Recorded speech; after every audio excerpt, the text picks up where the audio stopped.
Juliba Jabarani Flaba wanga folini tanuni ambo tagadi aw bele jelema bi alamsa na mimbi be septembre kalo tile 12 samba flani mugan ani fla amunu be ka anfle Juliba TV News aleka malikono ani maliko ka jen fantan nan bele jele amunu fana be kan lame radio Juliba ka Bamako yanno segu ka ufe sigaso ka ufe kai ka ufe mopti ka ufe no Tombouctou Gao Kidal limana Mali fantan nani bele jele an manyine mashi ko ambi be fuka be wali nymondo amba foyna aw danse akwa kuna fundi gafe wula kalli keneka gafe numbe seben ambalma kuna fundi lawfe de mana dungo do akunde ka jamana de kuna funi jamana ale kuna funna nga bi seben nazarakana de mana ko mana anya kanu ka ye keneka kaseka bama yelema anga bama nakayina wala sa bela jele bi seka famia soro ala chugomina o kuma ni asigile keneka la dala jemuka mimbi sig aw ye dungo do ka tandege kany ko non fukata se o temene sanga bisaba kase akanye tama kuma amba ufuka wali nyando gafe bolembe minu bambolo koro limana le soir de Bamako bala l'indépendant bien non nouvelle horizon bien non minye les échos et faut attacher l'indicateur du renouvellement nous non de bambolo koro so marena mina minu wala awye o ala bakurumba ula soir de Bamako ko aka nyedan folo yerela ako kodware finitigi ma binani woro minumbe nolu be bolola ayo Mali la yanno anga jamana nyemgo ka yamara konnala ni Mali sharia ayo yamara konnala kodware jamana kunti min Alassane Ouattara libana ko Alassane Ouattara bi fega tamani sira were sira min be no be ke jaguya yere sira sabu ko abika nyini bi ka nyini Mali jamana fe jona wati yere te makono ala ako akaga finitigi ma binani woro ko blaka boy ko no make ko abisonga CEDEAO wele akasi kerengerenen ke kasega ni koyinka akumake o kuma be sena wati mina limana l'indépendant kuma na akola sabu l'indépendant jira ka fo ko do warka de mimbe ni donc dalado nu kama ko Aisha Kone fana ye dongeli minda kosaina anga jamana kundi colonel Assimi Goïta la limana na fora ka fo akuma chayara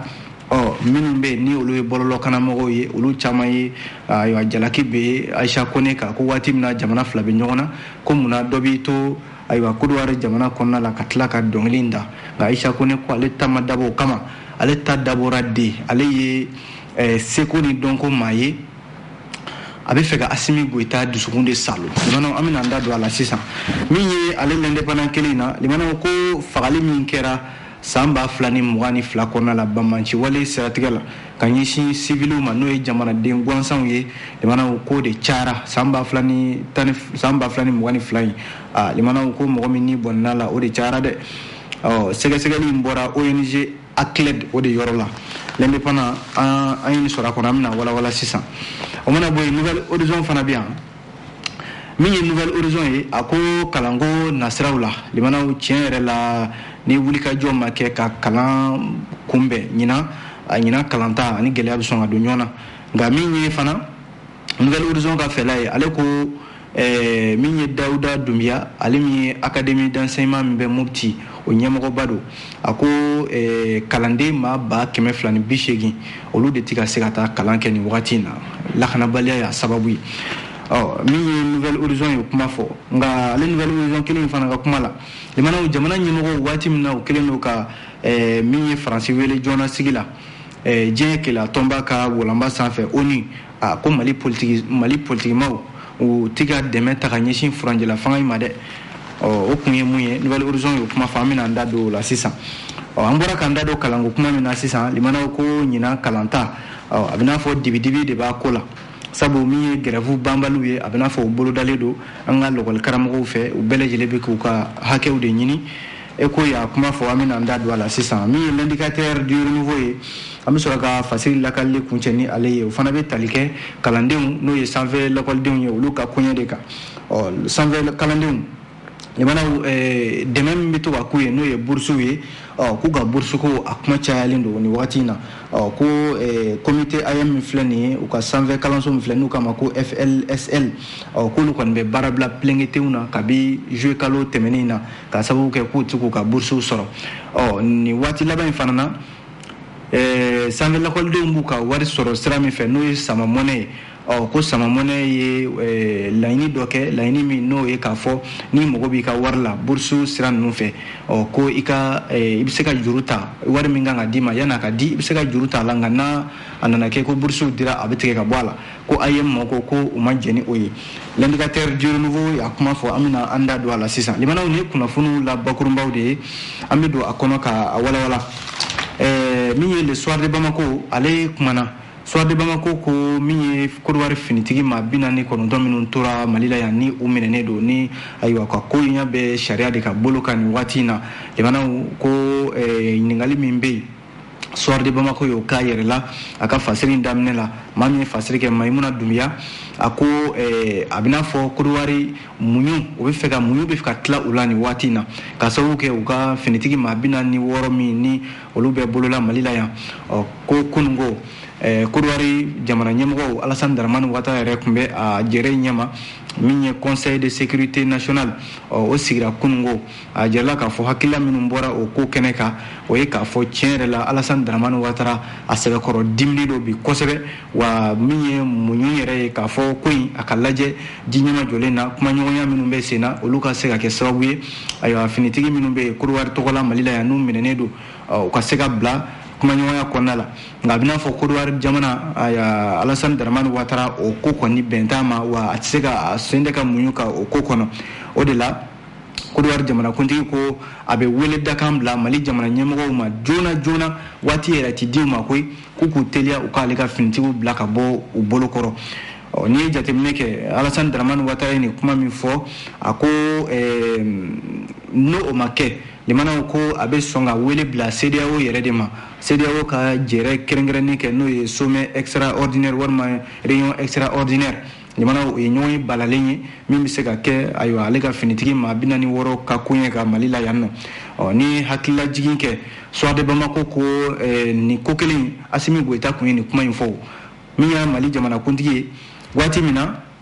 a ye Nigériyakaw ka ayiwa ministre min b'u ka jamana ni jamana wɛrɛw cɛ koɲɛ kunna ni ale nana bɔ ɲɔgɔn ye dɔ la Mali la yan nɔ limanaw o senfɛ min ye Assimi Goïta ye a ye kuma min fɔ kuma in a bɛna fɔ a si bɛ se ka bɔ a tɛgɛ kɔnɔna la nin waati in na sabu a ye kuma min fɔ a tiɲɛ dara kɛnɛ kan ka sababu kɛ mun ye a y'a fɔ ko Côte d'Ivoire ye jamana ye jamana min bɛ yen n'o kɛmɛ ka Mali den dɔw mara a fɛ yen bi minnu bɛ yen ni olu ni Côte d'Ivoire jamana bɛ jɛ la u bɛ fɛ ka Mali jamana ka basigibaliya don a kɔnɔna la wa jamana sariya yɛrɛ kɛmɛ ka mandat d'arrêt international bila o maa kofɔlenw kan wa min fana ye a ka finitigi maa 46 in ye yɔrɔ maa 3 bilala ka bɔ a la Assimi Goïta y'a jira k'a fɔ ayiwa jamana fila ye jamana ye minnu bɛ yen ni sigiɲɔgɔnya b'u ni ɲɔgɔn cɛ bɛnbaliya man ka don u ni ɲɔgɔn cɛ fiyewu nka ale bɛ min ɲini n'a ma ɲɛ ko a ka finitigi maa 46 in tɔ min bila ale b'a ɲini a fɛ maa minnu bɛ yen n'a kɛmɛ ka olu mara a fɛ yen n'a fɔra k'a fɔ olu ye ayiwa o siga kɛn b'u la Mali sariya fɛ ayiwa wulikajɔ kɛn b'u nɔfɛ k'u ka na u kana Mali sariya lamɛn jalaki min bin b'u ka u ka se ka jɔ kiri ɲɛma olu dogotu ma kɛ yɔrɔ wɛrɛ ye o kɛn bɛ Côte d'Ivoire jamana de Alassane Dramane Ouattara kɛn bɛ ka i bolo biri o ma kofɔlenw kan minnu bɛ yen ni tɛgɛ yɛrɛ sen de ka da u kan Côte d'Ivoire jamana sababu la Alassane n k'a fɔ Assimi Goïta y'a jira k'a fɔ olu kana a b'a yɛrɛ ka finitigiw di a ka kɛ falen ye nka ko Alassane Dramane Ouattara ma sɔn o ma fiyewu a ma sɔn ka hali i kun don o kuma kɔrɔ ko nka bi a bɔra ka kuma min fɔ nin ye o filɛ nin ka o tiɲɛ da kɛnɛ kan sabu ko sira o sira tara nin ko in na jamana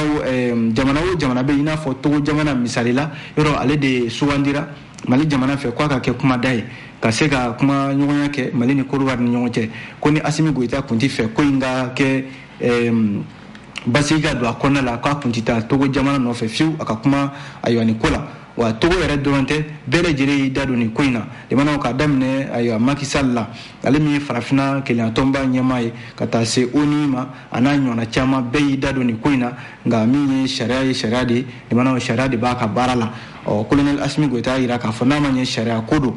ale kɔni bɛ min ɲini sa ale bɛ maa minnu nɔfɛ Côte d'Ivoire jamana kɔnɔna la ni sariya wulilen bɛ olu nɔfɛ olu ka di a fana b'a ka finitigi maa 46 tɔ minnu bɛ ka olu bila nka an b'o la waati min na Alassane Dramane Ouattara ye ɲɔgɔn ye ba dɔ kɛ kunun n'u k'a ma Conseil de sécurité nationale ka i kanto k'a fɔ ko ni ale ka finitigiw ma bila limanaw k'a b'a CEDEAO wele CEDEAO ka sigi kɛrɛnkɛrɛnnen kɛ nin ko in kan wa ka se ka ale ka finitigi u bɛ bila sira o sira kan u ka bila u kan yɔrɔ o tɛ a sira la basigi ye dɛ limana o de ye Suwade Bamako ka fɛla ye an ye min sɔrɔ a kɔnɔna la limana Suwade Bamako b'o kuma fɔ waati min l'indépendant ale fana y'i da don ko in na l'indépendant ko Côte-d'Ivoire ka den min bɛ yen ni dɔnkilidala don n'o kama ko Aisha Kone limana Aisha Kone yɔrɔ ale ye dɔnkilidala de ye limana dɔnkilidala don a bɛ dɔnkili da waati min ka d'a ye a bɛ dɔnkili da maa la fana maa min n'o o ka d'a ye ko a ye dɔnkili dɔ da kɔsa in na limanaw an ka jamanakuntigi furanjɛla fanga ɲɛmɔgɔ Asimi Goyita la limanaw ka fasa da n'i ye jateminɛ kɛ dɔnkili in kuma cayara kosɛbɛ a kɛra sababu ye minnu bɛ ni olu bɛ bɔlɔlɔw sanfɛla la olu caman wulila Aisha Kone kama limanaw ka jalaki bɛ a kan kɛrɛnkɛrɛnnenya la a yɛrɛ ka jamana kɔnɔ n'o ye Côte d'Ivoire jamana ye a jala k'a fɔ Aisha Kone a ko a ye jaabi di dɔnkili yɛrɛ la a ko ale ka dɔnkili ma dabɔ k'a fɔ a bɛ dɔ fisaya dɔ ye dɛ walima k'a fɔ a bɛ mankan wɛrɛ wuli ko ale ka dɔnkili dabɔra de limanaw n'i ye dɔnkilidala lajɛ dɔnkilidala bɛ fɛɛrɛ min b'a bolo o de ye ka maa dusukun salo fɔlɔ n'a ka dɔnkili ye o la min b'a fɛ ka sɔrɔ ka o ɲini i fɛ Aisha Kone k'ale ka ko dabɔra o kama ale ka dɔnkili dabɔra o de kama a ko ale ye dɔnkili min da n'i ye Mande taabolo lajɛ ka n'a bila bi la Mande n'i ye cɛfarin ye o cɛfarin ye limanaw n'i bɛ fɛ ka fɛn sɔrɔ cɛfarin in bolo f'i ka dɔnkili da a la i ka fasa da i ka a bɛ sɔn min ma a tɛ sɔn min ma i k'o fɔ a ye a ka cɛfarinya i k'o da kɛnɛ kan a bɛ sɔrɔ ka segin kɔ a ko ale Aisha Kone ale ka dɔnkili a dabɔra o de kama n'i y'a ye bi ale ye Asimi Goyita fasa da limanaw k'a yira la k'a fɔ farafinna bi maa bɛ se ka misali de ta ale Asimi Goyita ka jamana mara la maa bɛ se k'a fɔ de ale de ye maa ye maa min bɛ ka farafinna yɛrɛ don bana bi n'i y'a ye ale Aisha Kone ka o dɔnkili da Asimi Goyita la ko dɔwɛrɛ tɛ ayiwa fɔɲɔgɔn min bɛ yen bi Côte d'Ivoire finitigi minnu bɛ Mali la ni Côte d'Ivoire jamana ɲɛmɔgɔ wuli bɛ ko fɔ ka olu bila ale Aisha Kone yɛrɛ ka fɛla de ye o ye o finitigi maa 46 in olu bɛ se ka bila cogo min na a ko ale ka dɔnkilida in a kun de ye ka Asimi Goyita ka dusukun salo k'a ka cɛfarinya yira la ka yira la k'a fɔ a bɛ ka misali min yira farafinna jamana ɲɛmɔgɔ tɔw kan ka nin baara de kɛ n'o fɔra jamana ni Aisha Kone delili kɛ o kɔfɛ dɔnkili dalen ka Asimi Goyita ɲininka ala faranga Asimi ana sɔn maa jugu tɛ o limanaw a fana na ni maa kofɔli ninnu a n'u bila sabu maaw bilala ka kɔn bi ɲɛ minnu bɛ yen ni o kuma yɛrɛ cayara fo maliden dɔw ko kun jumɛn na ayiwa ni maa saba in olu bɛ bila k'a sɔrɔ ni o bɛ sariya ka bolo kan limanaw ko de taabolo filɛ nin ye l'indépendant de ye nin kuma fɔ yan'an ka bɔ l'indépendant kɔnɔ limanaw a jala k'a fɔ san 2022 tɛmɛnen in na k'a kɛra waati gɛlɛnba de ye min ye Sahel jamanaw kɔnɔna la kɛrɛnkɛrɛnnenya la Mali yɔrɔ ale bɛ Sahel jamanaw fɛ o ko ONG min bɛ yen n'u kama ko ONG ACLED de ye cakɛda ye min n'a bɛ jateminɛw kɛ a bɛ sɛgɛsɛgɛliw kɛ o sɛgɛsɛgɛli ninnu ONG ACLED yɛrɛ u kama ko Armed Conflict Location and Event Data Project limanaw o ye ngilɛw ka kan de ye nka cakɛda in limanaw a ka baara bɛnnen bɛ ka se ka ayiwa kunnafoniw fara ɲɔgɔn kan ka sɛgɛsɛgɛli kɛ ka sɔrɔ ka jaabi bɔ min ye dantɛmɛwale ani jatigɛ walew la a jala k'a fɔ san 2022 min kɔni filɛ nin ye n'an b'a la nin ye ko ale kɛra waati min ni ayiwa jamanaden gansanw olu fagara kosɛbɛ n'i y'a hakɛ yɛrɛ lajɛ jamanaw a bɛ se maa 5000 ɲɔgɔnna ma olu la min ye maa 2000 ye k'o kɛra san 2022 in o kalo saba fɔlɔ yɛrɛ la an bɛ kɛ to ɲini k'aw fɛ jamanaw o b'a yira k'a fɔ min ye san 2022 min n'an filɛ kɔnɔna la nin ye bamancɛ wale ko dɔ kɔni farala a kan kɛrɛnkɛrɛnnenya la n'i ye Mali yɛrɛ lajɛ ni fiɲɛ wulila bɛɛ bolo bɛ kunnamina la a ko n'i ye Mali lajɛ jamanaw min ye an ka jamana marabolo minnu bɛ yen i n'a fɔ Mopti mara ka taa se Segu mara ka taa hali jamana yɛrɛ kɔrɔyan fan fɛ ka taa fo Burkina ni Mali dancɛw la jamanaw ni yɔrɔ kofɔlen minnu filɛ nin ye ONG ACLED y'a yira k'a fɔ walejugu ninnu caman kɛra nin yɔrɔ ninnu de la a ko n'i y'a ye bamancɛ wale a cayara nin cogoya in na ko kɔsa in na Burkina ni Mali dancɛ yɔrɔw la Burkina yɛrɛ yɔrɔ bamanciw ka daga yɔrɔ u ka dogotu bɛnbɛn Mali ni Burkina cɛ yɔrɔ minnu bɛ yen ni ayiwa wulikajɔw tɛ se yen kosɛbɛ u b'u to o yɔrɔw de la ka tiɲɛni kɛ Mali ni ayiwa Burkina dancɛw la o de la ni Sahel lajɛ Mali ni Burkina cɛ yɔrɔ do yɔrɔ min na tiɲɛni fangaw ka bon kosɛbɛ min ye jatigɛ wale ani nijuguya wale tigilamaw fɛ o de la ONG ACLED y'i sinsin kosɛbɛ Burkina ni Mali dancɛ fanfɛlaw de la a ko walejugu ninnu yɛrɛ kɛba siga kɛmɛ maa minnu na limana ONG ACLED ka fɔ la o ye groupe de soutien à l'islam et aux musulmans GESIM olu ka maaw de ye minnu bɛ yen n'olu de cokun bɛ nin yɔrɔ kofɔlen in na maa min n'o ye civiliw ye jamanaden gansanw limana olu de ta kɔni kɛ b'a la kɔlɔlɔ yɛrɛ sabu a kɛɲɛ foyi t'olu kɔnɔ marifa t'u bolo ayiwa bere t'u bolo k'a fɔ k'u bɛ se ka Bamanci kɛlɛ nka Bamancimaw fana ta kɛn bɛ u bɛ se maa min na limana u b'o bɔnɛ u ni na ka taa ko nka walejugu minnu fana bɛ yen n'o ye attaquew ye o caman o 50 ɲɔgɔnna o tara ka ɲɛsin MINUSMA ale fana ma octobre san 2021 tɛmɛnen limana an ye nin sɔrɔ l'indépendant ale kɔnɔna la o mana bɔ yen Nouvelle Horizon an bɛ don a kɔnɔ a kuma na Nouvelle Horizon y'a jira k'a fɔ limana ko nin waati in na yɔrɔ Mali jamana ɲɛmɔgɔw furancɛla fanga ɲɛmɔgɔw bɛ u ni Faransi bɛ ɲɔgɔn na o ni ka bunakon ka nin waati in na n'i ye jateminɛ kɛ politigima minnu bɛ Mali kɔnɔna la yan o politigimaw ko u mankan mɛnnen tɛ dɛ u dadennen don ka sababu kɛ u yɛrɛ ka jamana n'a fɔra k'a fɔ o ni maa wɛrɛ bɛ ɲɔgɔn na yɔrɔ i kan k'i ka jamana kɔni lafasa cogoya bɛɛ lajɛlen la nka a jala k'a fɔ politigimaw olu kɛmɛ k'u yɛrɛ ye u damana ma sabu ko kabi furancɛlafan in a daminɛna kabi utukalo tile 18 san 2020 ayiwa politigimaw y'a ye k'a fɔ sɔrɔsi fanga min filɛ nin an kunna nin na ayiwa jamana marabaa tila bɛ sɔrɔsiw ye politigimaw y'a ye k'a fɔ olu kɔni olu da don ko in na a bɛ n'a fɔ sɔrɔsiw fɛlaba tɛ wa min ye M5 RFP maaw ye olu ni sɔrɔsiw a bɛ n'a fɔ fanga in bɛ ka munumunu olu de ni ɲɔgɔn cɛ Nouvelle Horizon y'a jira k'a fɔ ko o de kɛmɛ sababu ye an bɛ don min ko bi min ye politigimaw ye yɔrɔ kosa in na Mali jamana ale ye Faransi jalaki k'a fɔ ko a tɛgɛ tara jalaki wale dɔw la ka ɲɛsin Mali jamana ma hali n'a sɔrɔla politigima dɔw bɛ yen olu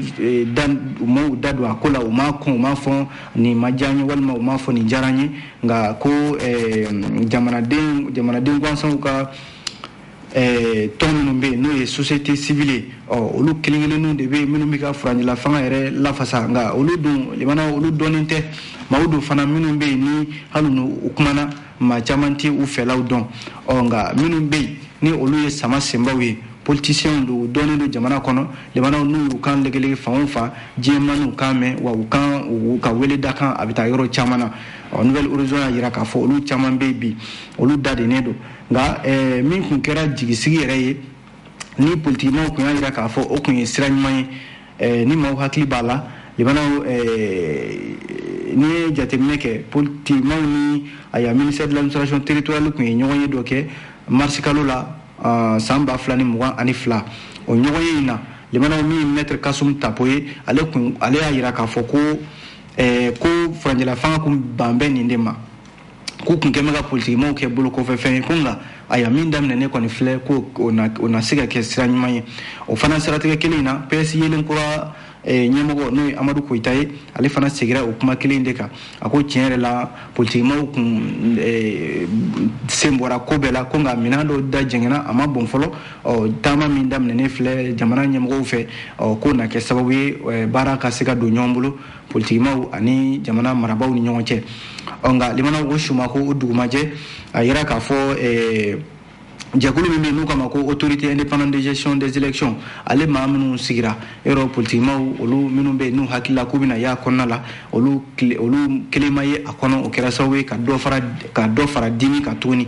o de kɛmɛ sababu ye ayiwa min ye politigimaw ye u kɛmɛ ka jamana ɲɛmɔgɔw ye k'u to yen u mana fɛn fɛn kɛ u b'u yɛrɛ ye u mana ni maa mana kɛlɛ u b'u yɛrɛ ye u kelen k'u ka kɛlɛ kɛ olu kɔni da tɛ a la o de la an bɛ don min ko bi ko Mali furancɛla fanga kɛmɛ ka Faransi wele joona sigi la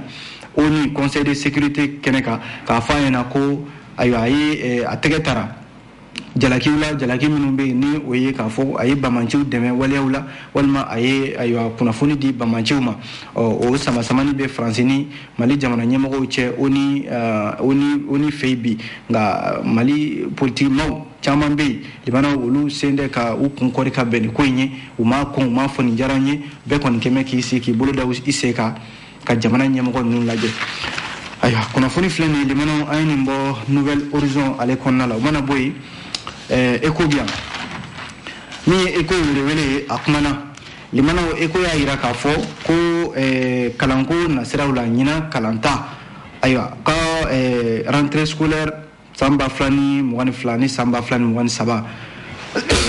an bɛ kɛ to ɲinikaw fɛ limanaw ko a bɛ sɔn ka kɛ dibidibi de b'a ko la kosɛbɛ dibidibi min don limanaw ko lakɔlikaramɔgɔw minnu bɛ ni o ye coordination des syndicats de l'éducation signataire du 15 octobre 2016 district de Bamako k'olu bɛ fɛ ka taa baarabila la heure 192 o waati kelen limanaw min ye katolikiw fana ye olu b'a la k'u bɛna taa baarabila la a bɛɛ bɛ daminɛ octobre kalo in tile 3 natɔ in na a kun ye mun ye u ka hakɛw limanaw a bɛɛ ye sarakow ye yɔrɔ n k'a fɔ coordination des syndicats signataires du 15 octobre n'o ye synergie maaw ye olu ka kɛlɛ ma daminɛ bi waati dɔ la olu kun y'u bolo jigi jamana yɛrɛ n'a taabolo nka a bɛ n'a fɔ kalanta in na minnu ka bolofara bɛ Bamako yan olu kɔni tɛ fɛ fiyewu k'u sigi k'u bolo da u sen kan sabu k'u ka juru min bɛ ayiwa gouvernement la ko o juru in f'a ka sara n'o tɛ ayiwa baarabila a bɛ sɔn ka kɛ a jarala k'a fɔ grève minnu filɛ na a bɛ ka ayiwa fɔ tan dɔ nka synergie ma olu ta ma kɛ balanako ye sabu kabi waati jan olu ta in a bɛ sen na waati dɔ la jamana yɛrɛ n'a taabolo an y'a fɔ ten lakanakow ni ayiwa wulikajɔ minnu tun bɛ jamana kɔnɔ syndicats ye u bolo da u sen kan n'o ye lakɔlikaramɔgɔw ye ka se ka jamana yɛrɛ lajɛ hakɛ minnu n'u b'a ɲini ka o to yen fɔlɔ nka kalanta min filɛ na o bɛ ka na sisan ni minisiri ye o kunnafoni di fan bɛɛ lajɛlen fɛ ni nisɔndiya ye ko a laban a bɛ sɔn ka kɛ nisɔngoya ye sabu lakɔlikaramɔgɔw k'olu tɛna taa kalan kɛ k'a sɔrɔ u ka hakɛw ma di u ma jamanaw an ye min sɔrɔ les échos welewele kɔnɔ an b'a kuncɛ ni min ye teliya la o ye l'indicateur du renouveau l'indicateur du renouveau y'a jira k'a fɔ ko min ye kalandenw ayiwa wari min bɛ di u ma u ka se k'u yɛrɛ dɛmɛ n'a ye kalan nasiraw la u k'a ma ko bourses bourses ninnu caman de bɛ yen ani turusow minnu n'a ma sara comité AM min filɛ nin ye faculté des langues et sciences du langage FLSL olu bɛ baarabila ɲari la a bɛ waati jan bɔ sisan kabi ayiwa juillet kalo tɛmɛnen na limanaw comité AM min filɛ nin n'o bɛ nin kalanso in sanfɛ kalanso in kɔnɔna la a y'a yira k'a fɔ olu kɔni bɛ tiɲɛ yɛrɛ la olu bɛ lahalaya dɔ la bi a ma nɔgɔn sabu ka taa kalan kɛ k'a sɔrɔ nin foyi t'i bolo ka taa kalan kɛ k'a sɔrɔ hali bolimafɛn sɔrɔli ka taa kalan kɛ limanaw o kɛmɛ gɛlɛya ye o ka comité AM min filɛ nin FSL kɔnɔna la Yusuf Simaga n'u kama ko Kaya Magan limanaw ale y'a yira k'a fɔ olu kɔni tɛ fɛ fiyewu k'u bolo segin kɔ nin kɛlɛ in na sabu olu tun ye muɲu min kɛ ka kɔn biɲɛ ayiwa kalo caman de don kalo minnu bɛ yen ni olu yɛrɛ ayiwa lakɔlikaramɔgɔw min ye administration min bɛ faculté des langues et sciences du langage kunna k'u kun ye lakɔliden dɔw jagoya u ka taa kalan kɛ k'a sɔrɔ ni u tɔgɔ ma sɛbɛn maa bɛ se ka kalan kɛ cogo di k'a sɔrɔ i tɔgɔ ma sɛbɛn kalanso la waati dɔ la a fɔ min ma ko pré-inscription n'o ye tɔgɔ sɛbɛnni fɔlɔw ye olu kɛra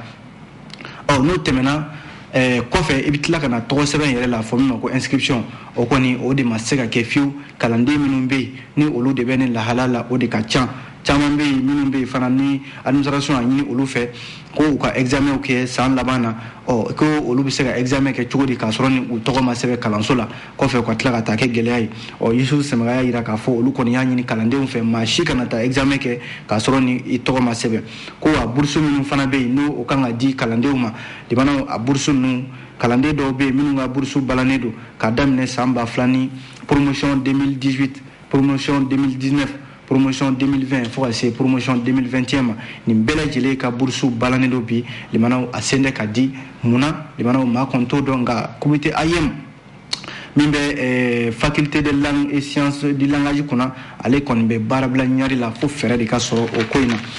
limana halsa o lokol den kelen nunga kunyela ko yoro lakɔlidenw ka wari min n'a bɛ d'u ma n'o ye bourse ye a bɛ di sama mɔnɛ de fɛ sama mɔnɛ o ye warici sira dɔ ye an ka jamana kɔnɔna la sisan lakɔlidenw ka wari bɛɛ bɛ sɔrɔ o de fɛ ko bureau de coordination de l'AEM association des élèves étudiants du Mali olu kɔni kɛmɛ ko u janto nin ko in na kosɛbɛ u dan t'a la limana u dan t'a la kosɛbɛ ka sababu kɛ mun ye ko sama mɔnɛ ye ayiwa hakilila dɔ bɔ ka bin k'a fɔ lakɔlidenw ye ayiwa minnu bɛ fɛ ka u ka wari k'a sɔrɔ juru la a bɛ d'i ma juru la fɔlɔ ni sarali nana kɛ i ye juru min ta o bɛ tigɛ ka bɔ i ka wari la yɔrɔ lakɔliden yɛrɛ ka wari tɛ bɛrɛ ye n'a fɔra k'a fɔ i b'o di ka tila ka o juru tigɛ ka tila ka taa ayiwa intérêt da o kan tuguni comité AEM y'a jira k'a fɔ olu tɛna jɛn ni o ye o de la min ye comité AEM ɲɛmɔgɔba Sirima Ɲare limanaw ale ye ɲɔgɔn dɔw boloda a ye lakɔlidenw lasɔmi kosɛbɛ a ko maa si kana don nin da fɛ ni maa o maa bɛ yen k'e donna nin da fɛ ayiwa wari min n'a bɛ d'i ma wari i b'a dun k'a ban k'a sɔrɔ ni kalan ma ta k'a sɔrɔ ni i ma se k'i ka kalankɛminɛnw san n'a fɔra k'a fɔ juru bɛ don i la juru min yɛrɛ n'a ayiwa waati min wari bɛ d'i ma o b'a sɔrɔ e mago bɔra i ye wari in dun k'a ban o wari ka tila ka tigɛ ka bɔ i kunna Sirima Ɲare ko maaw k'u hakili sigi fɔlɔ u bɛna ɲɔgɔn ye dɔw kɛ ɲɔgɔn ye minnu n'o wolola min na u na lakɔlidenw bɛɛ lajɛlen ladɔnniya a ko la ayiwa limanaw ko de filɛ nin ye an ye nin bɔ l'indicateur du renouveau kɔnɔna la a bɛ dansigi kɛ kunnafoni sɛbɛnw lakali la ni Ala sɔnna an na ɲɔgɔn sɔrɔ yan sini ka gafe kura minnu bɛ bɔ k'olu lakali aw ye o tuma aw ni ce a ka filɛliko ɲuman na a kan bɛn diɲɛ waati wɛrɛ. Ni kun y'aw ka kunnafoni gafew kɛnɛ ye ni Balimaya Couture ka dɛmɛ ye. Balimaya Couture ka baara ɲɛsinen don kɛrɛnkɛrɛnnenya la an ka ladalafiniw kalali ma Mamadu Traoré fɛ yen ni bɛɛ ko Maduba nɛgɛjuru sira 76 11 63 88 66 66 51 37 97.